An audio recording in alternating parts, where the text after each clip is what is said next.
ఎట్టకేలకు Visakha city పాతగోపాలపట్నం under pathway సమస్యపై railway engineering అధికారులు స్పందించారు. ఇక్కడ గోతులమయమై మురుగునీటితో ఇబ్బందులు పెడుతున్న మార్గానికి మరమ్మతులు చేపడుతున్నారు. దీంతో వేలాది ప్రయాణికులు సంతోషిస్తున్నారు. పాతగోపాలపట్నం, చంద్రనగర్, ఆదర్శనగర్, ఎల్లపువానిపాలెం, కొత్తపాలెం, నరవ తదితర అనేక ప్రాంతాలకు చెందిన వేలాది ప్రయాణికులు ఇక్కడ మురుగునీటి నుంచి రాకపోకలకు ఎంతో కాలంగా ఇబ్బందులు పడుతున్నారు. పాదచారులు తీవ్ర అసహనంతో రాకపోకలు సాగిస్తున్నారు. ఇలా వెళ్ళొచ్చేటప్పుడు మురుగునీరు చెమ్మడంతో నానా ఇబ్బందిగా ఉంటోంది.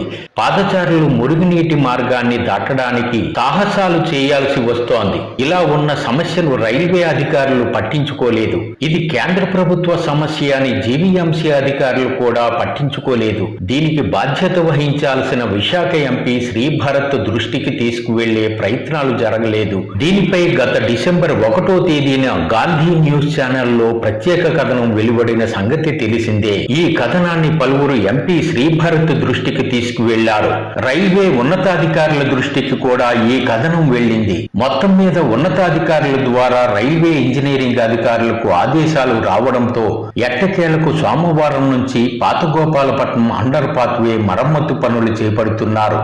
ఇక్కడి మార్గాన్ని రూపుదిద్దుతున్నారు. అండర్ పాత్వేలో రోడ్డు మందాన్ని 4 అంగుళాలకు పెంచినట్లు అధికారులు చెబుతున్నారు. నీటి లీకులు రాకుండా, కాల్వ నీరు అండర్ పాత్వేలో నిలిచిపోకుండా ఈ పనులు జరుపుతున్నామని అధికారులు చెబుతున్నారు.